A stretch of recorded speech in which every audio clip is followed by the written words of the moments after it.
You don't get to judge me, old man. I judge you. Those were the first words that hit my ears that morning in Providence Municipal Court. And they did not come from a kid trying to act tough. They came from a police chief in a pressed uniform with shiny gold pins on his chest and a look in his eyes like the world owed him a salute. I was sitting in my chair, hands folded, looking straight ahead. I am Judge Frank Caprio. I have seen anger, tears, and lies. I have seen people break down like glass. But I had never heard a law officer speak to a judge like that, not in my courtroom. The man was 46 years old, tall, broad shoulders, hair cut sharp on. Whoa, hold up. Did you catch that? A police chief talking to a judge like that? In most courtrooms, that's a fast track to contempt. But here, we're about to see something even bigger. A lesson in power, procedure, and what happens when authority forgets its place. Stick with me, because what follows is as much about psychology as it is about the law. Everyday folks stopped shifting in their seats. And I knew right then this was not going to be a normal day. If you believe justice should be equal for everyone, you'll want to see what happens next. The bailiff stood at attention beside me. My clerk's fingers hovered over the keyboard. And that police chief? He smiled like he had already won. But he had no idea who he was really facing or what line he was about to cross. Case by case, I do my job the same way. I listen. I weigh the facts. I protect the dignity of this court, and I protect the people who come here with fear in their eyes. That morning, I was about to protect it all, from the very man who claimed he protected the city. The case on my docket said one thing. What happened in my courtroom was something else entirely. We were only seconds away from a shock that would freeze the room, and I was watching it happen with my own eyes. Act 1, set up. The bailiff's voice rang out, clear and firm. Case 2026 TR 41872, the City of Providence versus Malcolm Vane. I looked down at the file. Then I looked up. Good morning, I said, calm. Mr. Vane, please step forward. Malcolm Vane walked up like he was marching in a parade, not rushed, not nervous. He moved with slow pride, like the floor belonged to him. I could see the name tag on his uniform. Malcolm Vane, and under it, the word chief. He stopped at the defense table. He did not nod. He did not say, "Yes, Your Honor." He stood there like he was waiting for me to speak first so he could decide if it was worth hearing. I stayed steady. Mr. Vane, I said, I'm Judge Caprio. We're here about a traffic matter and a complaint of intimidation. Do you understand why you're here today? He gave a short laugh like I had told a joke. I'm here because somebody got their feelings hurt, he said. A few heads in the gallery lifted. Quiet gasps. Not loud, but enough. I kept my voice even. This court is not about feelings, I said. It's about facts. We will hear them. Then I turned to the other side. A man stood slowly from the front row. He was not in a suit. He wore a faded work jacket with a patch on the chest that read, Lexi's Plumbing and Heat. His boots were worn at the toes. His hands looked rough, like sandpaper. He held a cap in both hands like he didn't know where to put them. His name was Daniel Rivas, 34 years old. Mr. Rivas, I said gently, come forward. He stepped up, careful, like he was trying not to make noise. I could see it on him. He was tired, not lazy tired, working tired, the kind that settles into the bones. His job was plumbing, hard work, cold mornings, tight spaces, heavy tools. He was in court because of a small crash that turned into something bigger. A fender hit in a parking lot, a scraped bumper, a simple report. That should have been it. But then, according to this file, it became a threat. He swallowed, looking at the police chief like a man looking at a storm cloud. I asked, Mr. Rivas, tell me why you're here in your own words. Daniel took a breath. Your Honor, he said, voice low, I was leaving a job. I backed out slow. My van tapped his SUV, just a tap. I got out right away. I said I was sorry. I offered my insurance. He paused. His eyes flicked to Malcolm Vane's badge, then away. And then he told me, Daniel continued, that I didn't hit him, that it never happened, that if I wrote anything down, I'd be sorry. The gallery shifted again, like the whole room leaned forward without meaning to. I looked at Malcolm Vane. He smirked. He actually smirked. "You believe this guy?" he said. "Look at him. He's one of those poor me types." That was the first disrespect moment. I raised my hand, not fast, just firm. "Mr. Vane," I said, "you will not insult anyone in my courtroom. You will speak when it is your turn. Understood?" He rolled his eyes like a teenager. "Sure," he said, "whatever you say." I heard someone in the gallery whisper, "Wow." I could smell expensive cologne coming off him even from the bench. That told me something. Not every officer wears cologne that strong, and it wasn't cheap. His watch was heavy and bright, the kind that catches light like a little spotlight. His shoes were polished so clean they looked wet. I have learned something over the years. Real power doesn't need to announce itself. Fake power does. I looked back at Daniel. "Mr. Rivas," I said.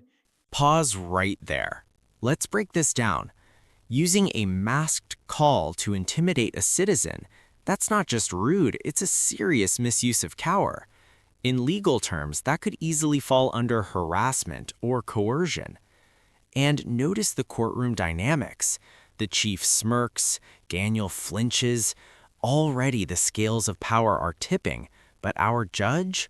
Calm, observant, calculating.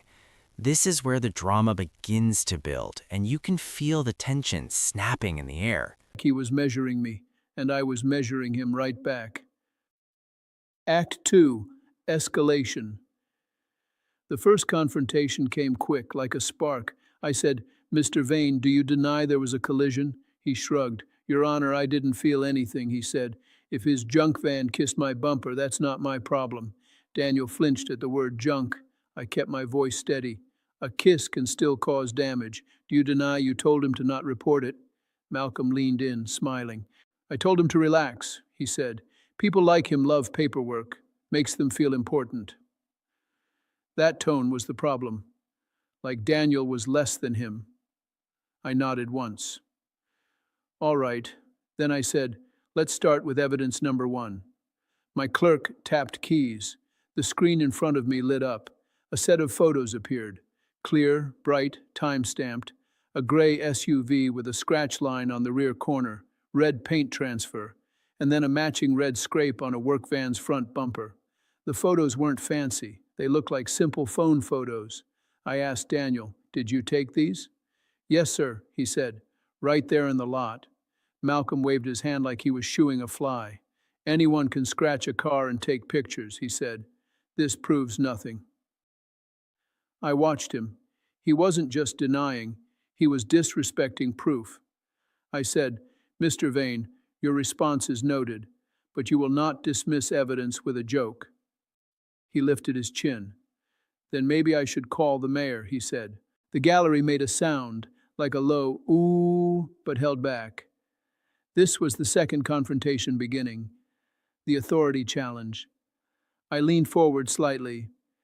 "You may call whoever you want after court," I said. "In this courtroom, I call the order." He smiled wider. "You know who I am, right?" "I know exactly who you are," I said. "And that's why this matters."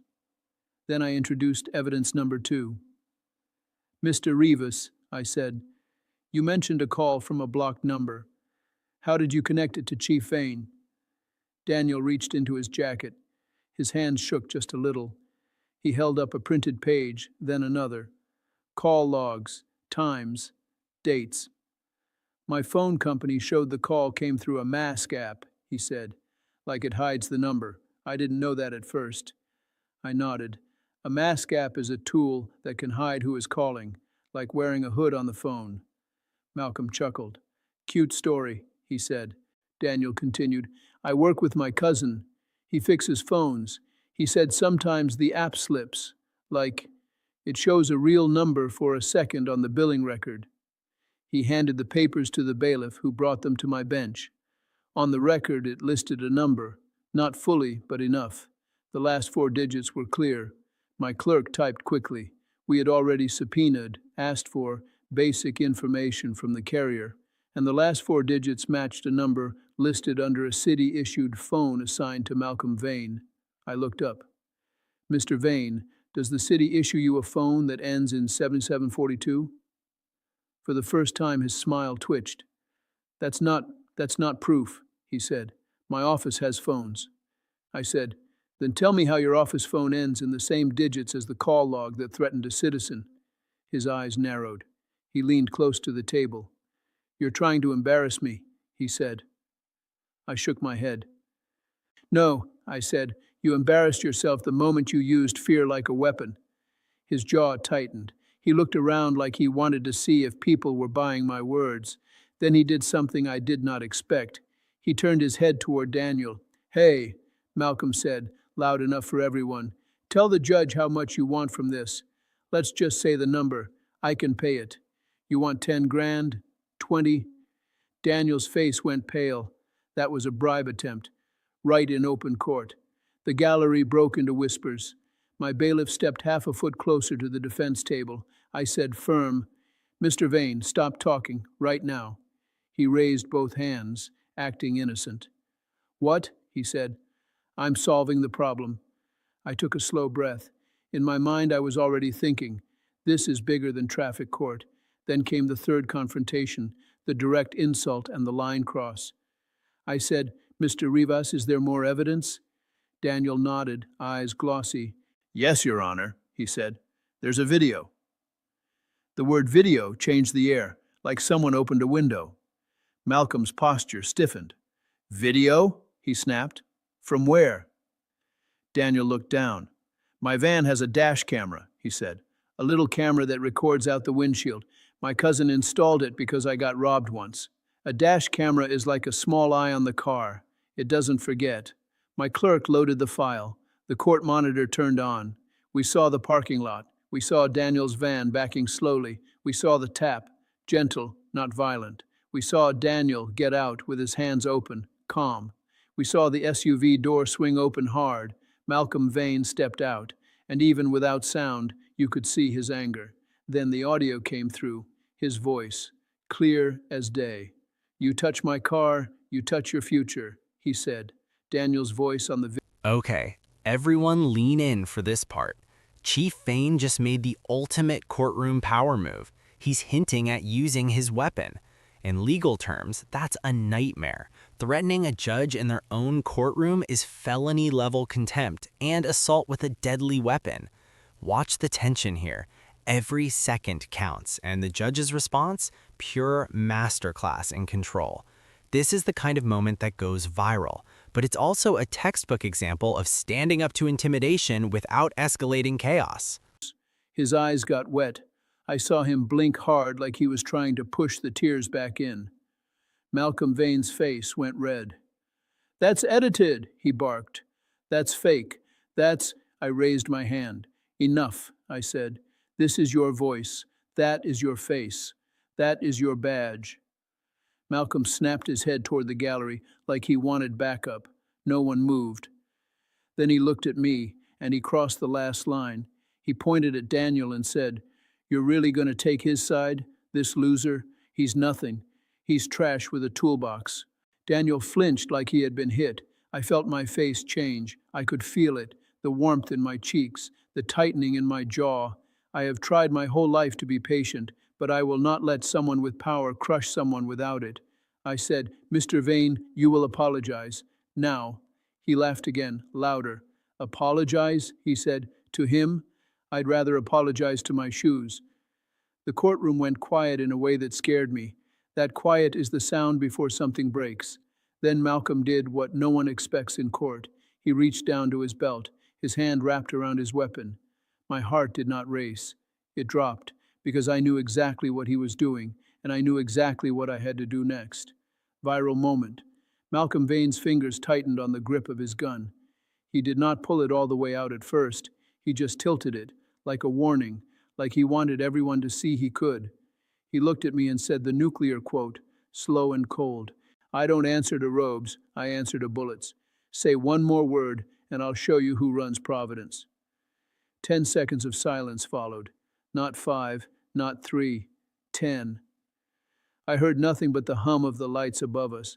I watched the gallery like a freeze frame, mouths open, eyes wide. A woman in the back row covered her child's ears. My clerk's hand stopped midair over the keys. My bailiff's body tensed like a spring. I saw his eyes lock onto that holster.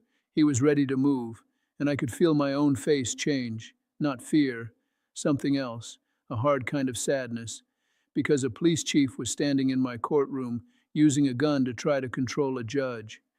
Then the silence broke like a window shattering. People shouted, a chair scraped, someone yelled, "Oh my God!" And I lifted my hand, palm down, not to surrender, but to command calm, because the next part had to be done right. Act 3, The Reckoning. I looked straight at Malcolm Vane. "Chief Vane," I said, low and steady, "take your hand off that weapon." He stared at me like he couldn't believe I said it. "Chief Vane," I said again, "you are standing in a court of law. You do not bring fear into this room." His lips curled. "You think you can talk to me like that?" he said. I nodded. "Yes, I can, and I will."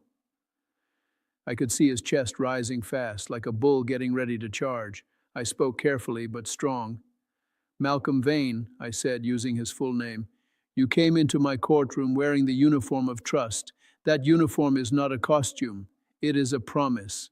He scoffed. I continued. "You told Mr. Rivas on video, 'You touch my car, you touch your future.' You said you would make him suffer with stops and inspections." I leaned forward more.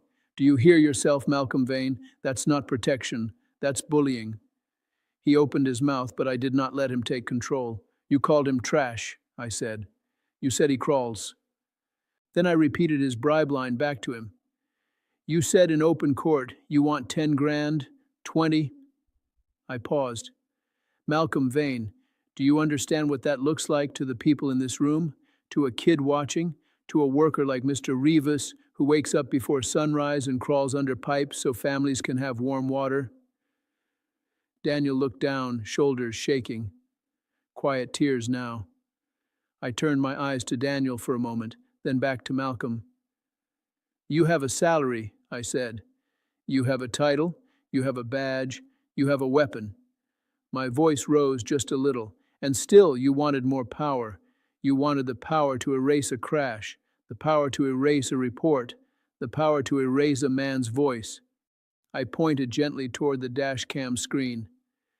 "That camera did not care who you are," I said. "It just recorded the truth." I took a breath. "Now listen to me," I said. "Respect is not something you take at gunpoint. Respect is something you earn by how you treat people who can't fight back." I said his name again, clear. "Malcolm Vane, you are not above this court. You are not above the law, and you are not above decency." He was shaking now, not with fear, with rage. He spat. "This is a circus." I held my gaze. "No," I said. "This is accountability. Accountability means you answer for what you do." I asked hard questions one by one, slow enough to land. Why didn't you just exchange insurance like everyone else? Why did you threaten a working man? Boom. There it is. Justice isn't about theatrics or who screams the loudest. It's about accountability, fairness, and sometimes transformation. Look at Malcolm Vane. He went from fear-mongering authority figure to someone who's actually facing the consequences and learning from them.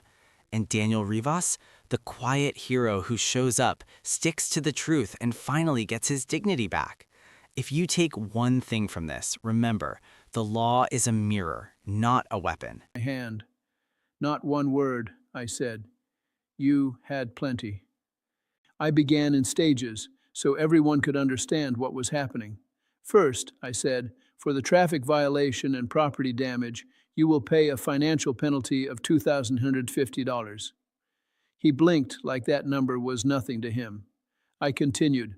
"That covers a $750 court fine, $600 in restitution for the repair estimate on Mr. Rivas's van bumper, $400 for the paint transfer work on your SUV, as shown in the photos, and $1,100 for costs tied to the investigation and subpoenas.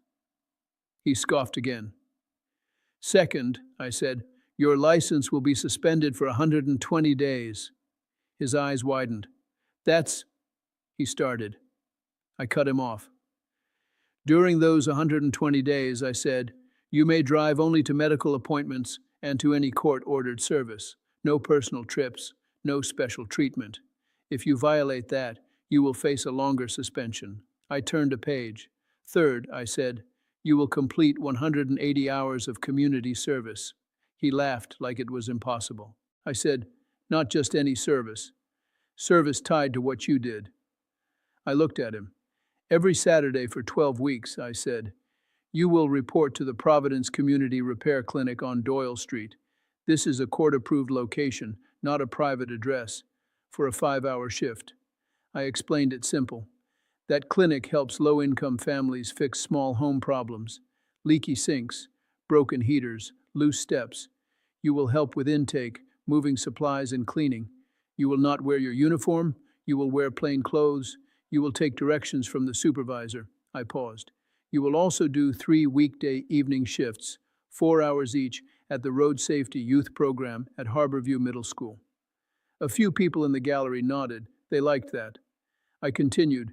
You will speak to students for 10 minutes at each visit, not as a hero, as a warning. Then I added public accountability. Fourth, I said, you will write a handwritten apology to Mr. Rivas, 2 full pages, no typed words, no shortcuts. I looked at Daniel. And you will hand it to him in this courtroom, I said, at your review hearing. Then I turned back to Malcolm. Fifth, I said, you will record a short court-approved PSA, a public service announcement. That means a short video message. I explained it simple. You will say, no one is above the law. If you make a mistake, you own it. If you wear a badge, you must be humble. I watched him swallow, but I wasn't done. I said, now we address what you did in this courtroom. I looked straight at him. Chief Vane, I said, you reached for a weapon in a courtroom. That is contempt. Contempt means disrespect to the court, like spitting on the rules. I nodded to my bailiff. Bailiff, I said, step in. My bailiff moved fast, smooth, trained. He came around the table. Another officer assigned to court security moved too. Malcolm's eyes flashed. You can't, he said. My bailiff grabbed Malcolm's wrist and turned him away from the gun. The other officer secured the holster. The click of handcuffs sounded loud in the quiet, metal on metal. The gallery gasped again, but this time it was a different kind of gasp, the kind that says, finally. I said, you are remanded into custody for 7 days. Remanded means held, not free to leave. Malcolm jerked against the cuffs. I stayed calm. After 7 days, I said, you will return to this court on March 3, 2026, at 9 a.m. for a review hearing. I leaned forward. At that hearing, I said, I want proof of your first community service shift scheduled. I want proof you started the apology letter. And I want confirmation your weapon privileges have been reviewed by the proper agency. He glared like he wanted to burn holes in me. I looked right back. Malcolm Vane, I said, you tried to use a gun to control a court. Today, the court controls you. Act 5, Aftermath, Option A, Transformation Arc. 3 months later, Malcolm Vane stood in front of me again. Same man, but not the same face. His hair was not as perfect. His uniform was gone. He wore plain pants and a simple button shirt. No gold pins, no shining watch. He held a folder with both hands like it was heavy. I looked at him. I looked at the papers. He had proof of 180 hours completed. Signed logs, supervisor notes, even photos of him hauling boxes and mopping floors. One note said, showed up early, took feedback, kept quiet, worked hard. I looked at Daniel Rivas. Daniel came back too. This time he stood straighter. He had a cleaner jacket. His eyes still held hurt, but they also held strength. Malcolm's voice was smaller. Your Honor, he said, I wrote the apology. He handed it to the bailiff. The bailiff brought it to Daniel. Daniel read it, slowly. I watched Daniel's face change, not into joy, but into relief. Malcolm cleared his throat. I was wrong, he said. I used my job like a weapon. I scared a man who was just working. I can't undo that, but I can stop being that person. He looked at Daniel. I'm sorry, he said, not because I got caught, because I finally see what I did. I sat back and let the moment breathe. Sometimes a sentence is not just punishment. Sometimes it is a mirror, and sometimes a person finally looks. Final scene plus moral. After court ended, I sat alone for a moment in Providence Municipal Court. The benches were empty, the noise was gone, but the lesson stayed. I thought about Daniel Rivas, who came in scared, holding his cap like it was the only safe thing he owned. I thought about Malcolm Vane, who came in proud, holding power like it was a toy. The law is not a trophy for the strong, it is a shield for the weak. If you wear a badge, you should be the first to show respect. If you stand in front of a judge, you should remember, nobody's title is bigger than the truth. My final thought was simple. Justice is not loud, it is steady, and dignity belongs to everyone.